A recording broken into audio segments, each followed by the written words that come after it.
Grow your practice, grow your wealth, grow your impact. Find out how to spend less time in the dental chair and more time on the things you love. Welcome back to the Dental Wealth Podcast. Glad to have you back for another episode. What I want to talk about today, and I think it's a subject that I want for people to hear me, is a little bit of psychology. One of the team members this morning was asking me about psychology, and they were talking about some of the things that I was reading and listening to, and ultimately what I told them was, they were like, why do you spend so much time in psychology and thinking about the mind and things like that? And one of the things I told them was that it's ultimately what's limiting people from hitting their potential. And so what ends up happening is, and I want everyone to hear me on this, is that what happens is that we have, I'll put my psychology hat on. Everybody listening can lay on the couch, by the way, lay on the couch. Here we go. Need the leather chair. I need the leather chair. But it's why do I want to talk about that? Well, so here's it. So I've got this dentist, and this is kind of a scenario that, because someone was asking me, why do you pay so much attention to psychology? And I read so many books on psychology, as well as, business fundamentals and wealth and finance and everything like that. But my catalog on psychology is pretty intense. And so one of the things I said was, I've always been intrigued with this idea, which is what happens, what is the difference between a doctor, and by the way, the more I do this, the more I realize that that's kind of a passion of mine, is finding what makes one person successful and one isn't. And there's levels of success, and certainly success to me is different than success to somebody else. But when I think about this, I go, there's things that are holding people back, and they need to realize that. Because I can take two doctors in the same city, on the same street, with the same circumstances, and same ability to capital, same upbringing, everything, and one is terrifically successful and one that isn't. And if we isolate the difference between those two doctors and we actually get into the psychology of what's happening, you'll see fundamentally that there's a difference between those two doctors that's holding one back and not holding the other back. So let me give you an example of what I mean by that, Matthew. So there's a doctor, and this doctor has an amazing practice. So we would call this doctor successful by means of looking at the average doctor. You looked at him on paper, he's successful. However, there's a next level. And so this doctor wants to get to the next level. And so it's interesting, no matter what, somebody was saying to us at the last workshop. So the doctor, he's super successful on paper, but we had to work on something. Right. So this doctor was in a situation where, so to get to the next level, and I'm saying this doctor heard my podcast and said, hey, look, I get what you're saying, which is that ultimately speaking, you have to spend that much money if you want the new patients. You have to spend that much money if you want the new patients. You can't just not spend the money and then hope something to change, right? That's the definition of insanity. So what ends up happening is this doctor won't spend the damn money, refuses to spend the money month after month after month on marketing, and then, but is expecting a different result, right? Yeah. So it's Eric, I'm ambitious. I'm more ambitious, so I should get more patients. Or I've got more coaching, so I should get more patients. And so the coaching is, hey, right now I need you to invest in this marketing, and he won't do it. And so what I told somebody this morning. Yeah, what do you think is the main reason? This is the psychology hat, right? Because something in him is wired for that fear, for that scarcity, right? So whether it's something from his childhood that happened, something he lacked, or maybe something that was taken away, maybe it was a hardship. But we go back and look at this thing. I said, this is psychology. This has nothing to do, because this doctor is intelligent. This doctor sees the numbers.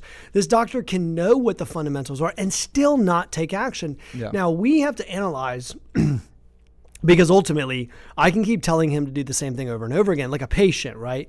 Patient's the same thing. I can keep telling the patient to do it over and over again, but if they won't change their behavior, we won't get a different result.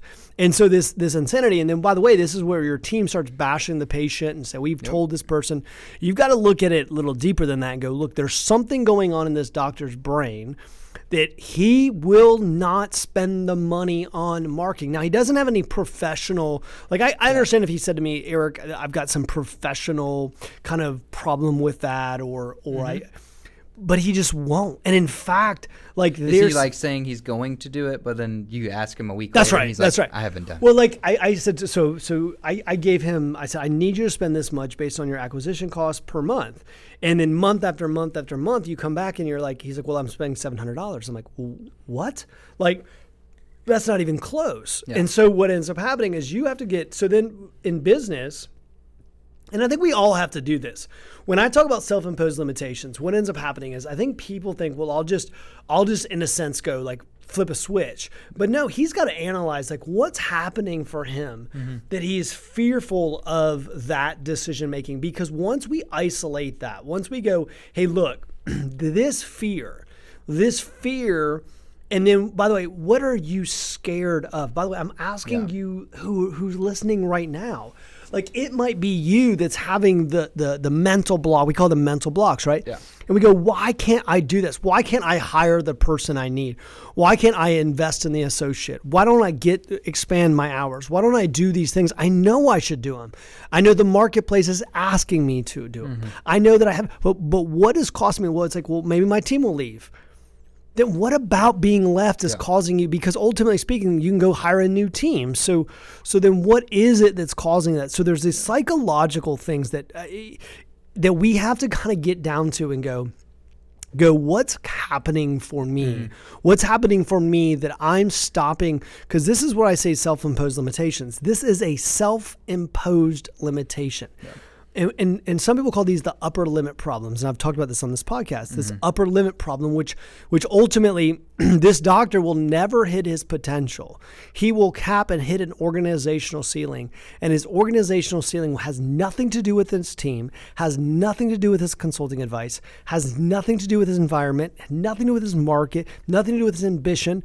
It has everything to do with something that probably happened in childhood. And I know that sounds weird to talk about that on the Dental Wealth podcast, but I think all of us need to go back and look and say, are there things that I'm conditioned? Because what ends up happening is these things start to create what we start to in our lives have these experiences, and the experiences ultimately, that's why we remember September 11th so well. Yeah. We remember September 11th because it created an emotional experience. It changed our physiology in that moment. And what ends up happening is we start having these emotional occurrences that start happening at a young age, and then those emotional occurrences start to become habits, and then those habits become behaviors, and then those behaviors become personality. Well, what ends up happening now is we look at this and go, we understand with neuroplasticity, we understand our brains, we can unhardwire these pathways. Now, why that's so important if you're trying to create a successful business is you have to say, by the way, I do it for myself too. I mean, it's not, this is not like saying like I'm the coach and you're not, but part of coaching someone is to help them understand like, there are things that happen to you that have happened. By the way, it might not be childhood. Maybe it happened maybe you had some struggles in business success. Maybe you have a financial hurdle, but it could be something else. I'm using. So would this you say example. psychology is probably the biggest thing you see that keeps people from getting there? How many people have you said have come to us after saying that they've hit their like 7th consultant? Yeah. And let me ask you that question, Matthew. What's the likelihood you think they're going to come here and change their behavior? Probably. I would say 90% of the people that I talk to have had that experience, but they'll either say that they're super interested and then a couple weeks goes by and I've talked to them again, and it's like getting them to commit to the finish line. And I know exactly who that person is. Like, I know what their practice looks like. Right. I know what story they've told themselves for the past 20 years, and I know why they're not getting there. And I would say, it is all mental. And I think we just, at our workshop, we had a client that came that was saying he's used a lot of consultants that just focused on the numbers. And it won't work. It won't work. It won't work. It could only get me so far. That's right. It could only get me so far. And that's the difference between our company. Tower Leadership, the reason I created this company was this idea that we can do it different. And the idea, I sat down and I was like, we've got to create a leadership company. I want to create a leadership company that's designed around getting people to become better leaders. And part of becoming a better leader is knowing your own self and knowing what are my limitations as a leader? What are the mental blocks that I have? What are the mental hurdles that are happening to me? Because if I don't know what those mental hurdles are, I can't overcome them. Now, we can simply go, now we can act tough, right? We can, I'm fine, right? But that's all just BS, and we all know it. That's just ego. But the truth is, I mean, matter of fact, I just saw a study recently, by the way, for those of you that are tough out there, that it was a study done and they were following around people who refused to allow their emotions out, right? They canned them up. And they followed them around for like 20 years. And they found out, interestingly enough, the people that held all those emotions inside were 60% more likely to have heart disease, diabetes, cancer. So the truth is, for those tough people out there, you've got to kind of tap into these things. Yeah. If you want to be a great business leader, you got to tap into this stuff and go, look, what's making me scared? Because I am scared. Yeah. What Figure is out making your fears? Yeah, I mean, and why are they there? Yeah, where's the pain point, right? Because let me give an example on a different side. So I had a doctor one time, and I explained this at our workshop, who the reason he was struggling treatment planning and getting cases closed was because of the fact that when he was growing up, he came from a very impoverished family, and because of that, they couldn't afford dental care. So he felt bad. The story he had given himself, the story he created, was that he felt bad charging patients for dental care. Now, you can imagine what kind of a barrier that creates in your mind as far as limiting your success. And what I told him was that you just need a better story. So there's a psychology. I didn't go back and say, like, here's the language I want you to use. Here's the numbers you need to use. Right, because I could have given him any numbers I wanted to. I could have given him dashboards with dials. Well, your treatment percentage is actually 50%, that's right. But you need to be at 20. That's right. Well, that's what consultants will go to, right? So I could have done all that stuff. It wouldn't have worked, by the way. And then I could have went through and said, well, it's because your language isn't the right language, that you're not using your, do alternative close and all this other stuff. But what ended up happening was I said to him, what is going on? And I said to him, I said, let me ask you a question. Where's your Ferrari? And he's like, well, I don't have one. I said, where's your, multi-million-dollar home? He said, well, I don't have one. I said, well, what do you do with all your money? And he said, well, I give it away. I give it to my church. I give it to my community. I'm like, then who better to have it than you? Yeah. And I said, you just have to have a better story, which is, if anyone should have this money, it's you. Not the person trying to buy a 6-pack or 12-pack on Friday night, but the guy who's trying to help people up. And so what we had to do in that situation was craft a better story. And the idea with this, that when we get into this, it's the same thing as a dental practice. So this consulting that's happened in the industry has become, and this is why I'm not a dental consultant, but the consulting in dental has become a commodity. It's the same damn numbers and metrics, and let me guess, answer your phone a certain way, and the same thing. Which, by the way, some of that's ultra powerful. Yeah. But there's been two fundamental problems. One of them is they don't know why you're growing. You shouldn't hand to a financial advisor, so they don't understand the capital behind it and what the capital moves, because the person isn't educated in those things, what happens when you do grow capital. And the second fundamental is they don't realize the vast majority of people will never hit those goals because of the fact they don't have a why. Yeah. They don't know why. They don't have the psychology of it. They haven't overcome their fears. They don't know what's going on. They started a dental practice because somebody told them they were more successful by starting a dental practice than not. Yeah. And so they said, well, I want to be successful, so that's what I should do. Then they got into this business and they realized that it's work. And then they became an employee because they felt like they had to be there all the time. Then they started cutting back their hours. And then they weren't getting what they want, so then they started thrashing about every consultant in the world and throwing money at them. But sometimes getting through to these breakthroughs are just simply analyzing what's going on. And when we do that, and we all do it, by the way, I do it all the time too. I mean, but when we do that, then what ends up happening is we truly figure out, and I'll ask this question to anyone listening, what is holding you back? You know that investing in a dental practice is a 30 to 50% rate of return with a 1% risk rate. Yeah. You know what marketing does. You know what investing in the team does. You know what this, maybe you don't, then we do need to go the numbers. I mean, we can give you the percentages. But then what is holding you back? What is the fear? What are you afraid of? What are you scared of? Because ultimately speaking, once we overcome that, then that biggest hurdle, and by the way, it's usually somewhere ingrained in your neural pathways that you believe that with certainty, by the way, certainty that your life is determined by these things that you created, which are not true. This is why I tell dentists, stop hanging out with dentists. Yeah. Because what ends up happening is you're hanging around, or it's at least from a business sense, because what ends up happening is you're taking the person who's having average results, and then you're having average conversations, ingraining average beliefs about what you can accomplish. And if you want to get to the next level of accomplishment, you got to get the hell away from everybody with limited beliefs and go to another set of beliefs. And then you eventually, one of the things that Dan Sullivan, I always love that he says is that confidence is something that happens that down the road, that you actually have to have courage to make the decision. Then you make a commitment. Then you get the capabilities, i.e. someone like me, someone like Tower Leadership, and you get the capabilities. And it isn't till you get the results that you have the confidence.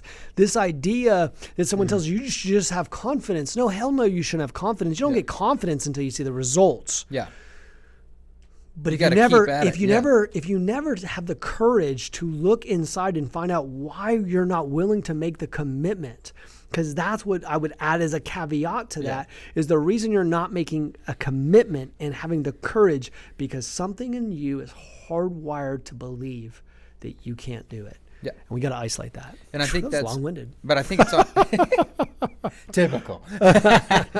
I think, it's a great point, because when I have these phone calls, or when I ask you and we talk about clients, a lot of it is the psychological part of it. And oddly enough, when people come to Tower Leadership, they've had, oftentimes we have a lot of successful people come and call in for Tower Leadership. Tremendously successful. And they're confident in what they're doing, but they're not committed because they don't know the how or the why of how to get to the next level, and they've tried different consultings, and they need, that's right. And then they're looking for that commitment. So they've gained the confidence, they have the courage to reach out to Tower Leadership, and then they commit, and then that's when we start seeing them, explode and take over in a marketplace, is because they have that commitment, and they've gained the confidence through their successes, and then use the psychological part of the business in their favor, and we help them determine that. I mean, one of the biggest things that you always talk to clients about is, if we can figure out your why, then we can really start to make headway. That's right.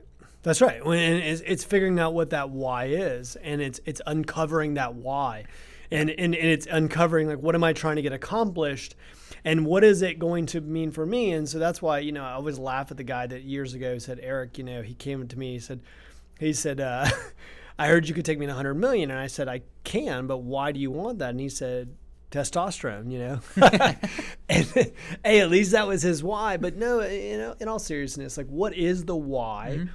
What is the thing that you're trying to get accomplished? Because I'm going to tell you, there's a much more efficient way to get there. But you have to, the problem is, I will tell you, even listening to this podcast right now, like, let's call a duck a duck. There's people listening to this podcast right now that are like, I'd like to call Tower Leadership. I don't know. Maybe they'll try to sell me something. It's like going to the dentist and they're like, they actually treatment plans. Yeah, they might. Yeah. So they might try to, right? So it's like, I don't know. What if they try to sell me something or try to get me to move forward? I'm not ready to move forward. I don't know. What if I don't, right? And so there becomes this inner turmoil. And then it's like, I know I should do it. I know I need to make a commitment. Hell, I've seen the same results year after year, but I'm not willing to make because heaven forbid, somebody somewhere along the line proved to me that I couldn't trust them. And so now I don't trust anybody, and I'm not willing to take a chance on anybody, so that I'm not willing to go get the capabilities. And maybe the commitment in the brain has been made and the courage, but there's no capabilities. Yeah. So it's like, I know what to do, but I need some help. Yeah. By the way, great organizations, all great organizations. I don't care if you're Coca-Cola. I don't care if you're Home Depot. I don't care who you are. You have a consulting team around you. You have coaches around you, the best of the best. Mm-hmm. We all have coaches. That's the thing, by the way, you'll find of the best of the best. So what ends up happening is people listen to something like this and they go, I know I need a coach, but I mean, what do I do? I don't know who. And then here's what they do. They scatter about, they call all their friends and say, who should I call? Not even having any confidence. And what ends up happening is that's all a mistake. You just simply go, and this is going to my closer to further. You mentioned this a while back, and you said people find ways to sabotage themselves. That's right. And they'll do that from a psychological standpoint, not knowing it. And, you're doing the reviews. When you go and look for reviews, when you say, hey, I want to look at reviews or ask people, you'll see all the successes, but you're looking for that one little thing to convince you not to move forward. Well, Well, and then we fall in the same habit. So let me give you an example, like an example that's simple that we could find. So let's just say that somebody pays off their car. Yeah. Okay, a simple example. But what happened was their car gave them some type of almost like that, believe it or not, that car payment became like this, almost an addiction to the debt. I know that sounds weird for people, but it's true. And so they're used to this. So now they've moved into a new, about to hit a new upper limit. Watch that person go get another damn car payment within 6 months. Yeah. And I don't even know if it's 6 months, probably 20, maybe 12 hours, because they're they're so addicted to that upper limit. They're so addicted to that upper limit financial problem that they will go grab that problem again and pull it next to them because they're so familiar with it. The thing that happens with businesses, we'll do the exact same thing. We'll self-sabotage ourselves, and as soon as, by the way, we get to a place where we're about to get to the next level, we'll sabotage ourselves again. We'll fire the consultant. We'll stop the help. We'll get rid of the team members. We won't hire the person because we've never had that person. Yeah. So what we'll find in business is that people actually self-sabotage themselves. And this is where I go to psychology. There is a reason why people self-sabotage themselves, and they actually don't know why they should go to the next level, and they become content. And the problem happens is they become content, and when they become content, the best of their team leaves. And when the best of the team leaves, they're left with the people that are content. Then the practice goes into maturity, and then it goes into decline, and they can't figure out what's going on. Yeah. And so what we do is we start seeing patterns of behavior that happen because of literally simple psychology. Yeah. And so what I would encourage anyone on this podcast to do, and I know I've kind of went into like a big monologue today. Psychologic 101 with Eric I got my psychology books out today. I think I think that anybody, any coach worth their weight in salt has to look at those things and say, what's holding you back? What are your self-imposed limitations? What are you afraid of? I mean, you literally do have to do that. What the hell are you afraid of? And I'm asking anyone to listen to this podcast, what the hell are you afraid of? Yeah. Look, you're in a career where literally, I'll never forget. I remember a doctor, and, years ago that I said to him, listen, worst case scenario, you'll make $180, even if you went bankrupt. Yeah. You would probably make $180,000 a year and you'd have no debt. So what's the worst case scenario? And my whole point, I don't want anyone to go bankrupt. My whole point is that even if you actually drew out your worst case scenario, your worst case financial scenario, you'll find that it's not too freaking bad. Yeah. And so what ends up happening is people allow fear to hold them back, and that fear, believe it or not, gives them control.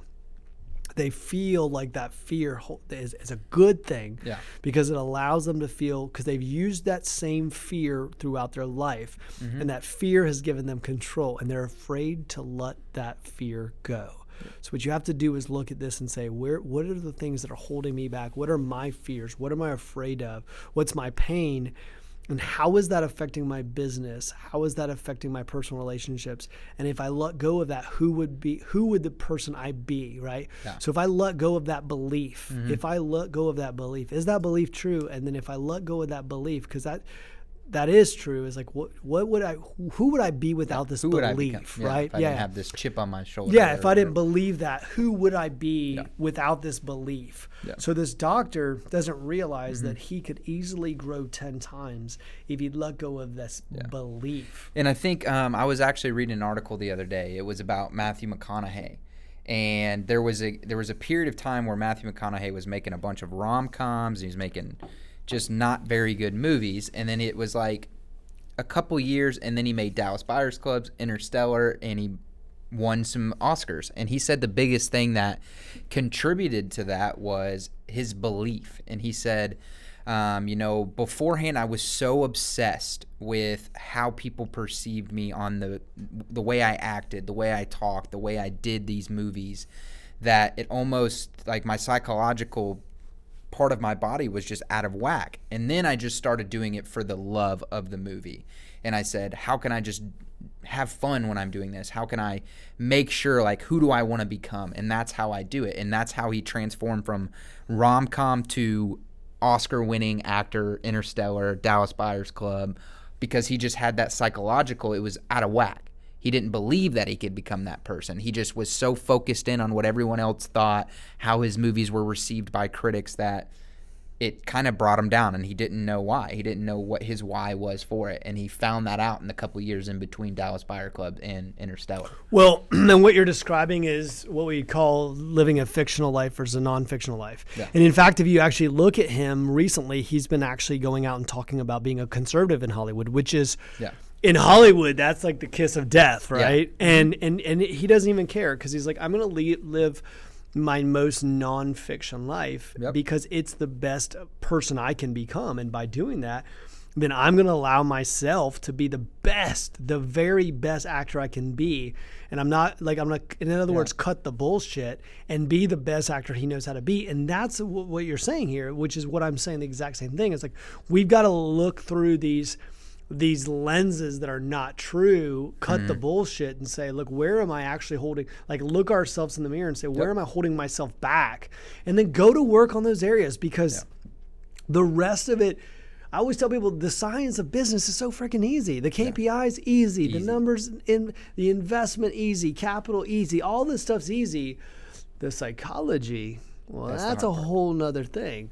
And so we say, look, and in this episode, that's what I want to talk about specifically, or that we've talked about specifically, is that like, if you want to be, I'm talking about the best in dental, the very best. Now, some people, now interestingly enough, will listen to this podcast and go, it's a bunch of fluffy stuff, right? Yep. And those are the people who will never get there. And they'll wonder why. And well, I don't want to call tower leadership, but they might try to sell me something. They'll never get there. It's the people that let go of those fears and say, look, I'm trying to, I'll take that. I'm going to become something that's unique, different. Here's my why, and here's why I keep holding myself back. Hell, if they call you up, I mean, imagine this, Matthew. You get a phone call, and instead of a bunch of BS, which is what you get oftentimes, you can read through it because you've heard every conversation in the world. Somebody says, Matthew, I'm afraid. And here's why I'm afraid. And here's what I'm looking to get accomplished. And here's what my concerns are. Man, imagine how powerful that conversation would be, right? We'd get straight to it. I mean, that's why we kind of ask, when people come to me, I send them like this little questionnaire, and then I can immediately tell from the get-go is how they answer those questions. And I'm like, just tell me what your issue is. Like, just tell me. Well, like, and the least successful people talk about their success the most, right? And how it's everybody else's fault, and how everyone else has sabotaged them, and how every other consulting company, and how they are so great, which is all just a lie, because the fact that they're trying to build up this smoke screen so no one sees the authentic them, the truly non-fictional self, which is struggling, which is financially inept, which is hurting, which is confused and scared and lacks courage. And by the way, those things are okay. Like, come to us honestly and say, I'm effed up. I don't know what I'm doing. I have no idea how. I don't know how to get to the next level. I've had this practice for 27 years. I can't seem to get out of the damn weeds. I need help. How authentic would that conversation be, right? We'd get a lot accomplished on that phone call instead of digging through the weeds. And instead of the smoke screen, which we don't. Man. We've heard so many. By the way, you're listening to this. Look, how many times I have with a patient where, like, you've had so many patients come in, you already know when it's just a smoke screen. Like, the person who's not going to pay you.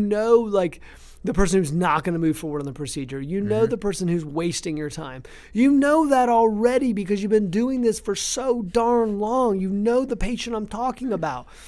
We know the same thing about the doctors. We're like, we know who you are when you call up.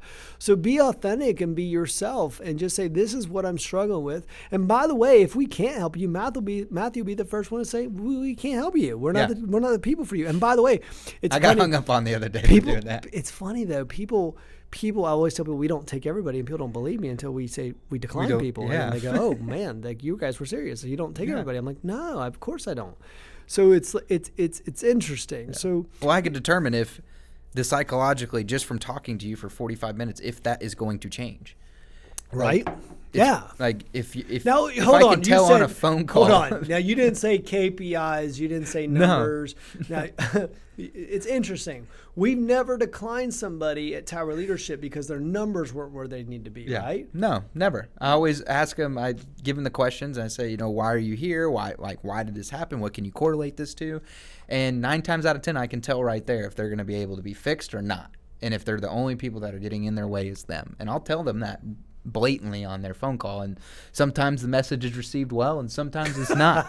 And I'm like, well, I'm glad that I didn't, Hey, at least you wasted convince time, you to so. Right? And I preface that in the beginning. I'm like, well, I will tell you. Like, the first thing I say is I will try to figure out more so if you're right fit for that. So as we wrap up Psychology Today, dental style, you all have PhDs now. Here's what I would tell you. Sit down and write those out. Think about what's holding you back. Think about your own limiting factors, your own limiting beliefs. What is it that you believe that's holding you back? What were you conditioned as a child and maybe conditioned as an adult? What are the things that are causing you to lack courage? The things you won't invest in, the ones you won't do. What are you beliefs that you have? Write down your beliefs. These are my beliefs.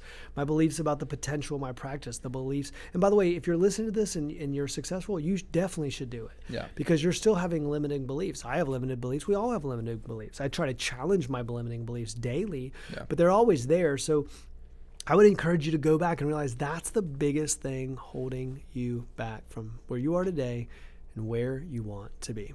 Guys, thanks for listening to another episode. This is coming out when? This is about Christmas time, right? This is the week before. Yeah, this is before the SEC championship.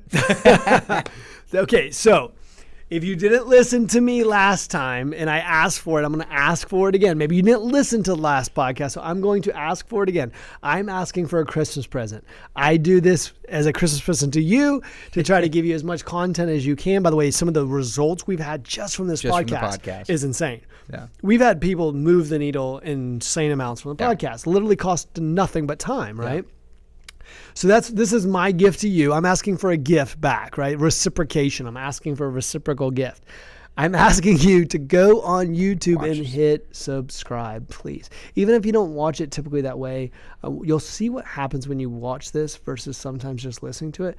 Either way, do me a favor. That's all I'm asking you to do. Open your phone. Just open it up right here. You can open it up. Click. Just do it. I'm actually going to give you time to do it right now. Yeah. Open your phone. Go to YouTube. I'm going to count. Let me see how long this takes. Come on, here we go. I'm going to go to YouTube. I'm giving everyone the time.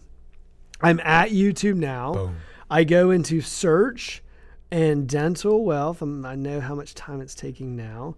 Dental Wealth Podcast comes up for me, number 1. Here's an episode right here I can click on, and then there's a subscribe button right there. So now I'm already subscribed, but you can do it yourself. So subscribe to that podcast. Do that for me as a favor. It doesn't take too long.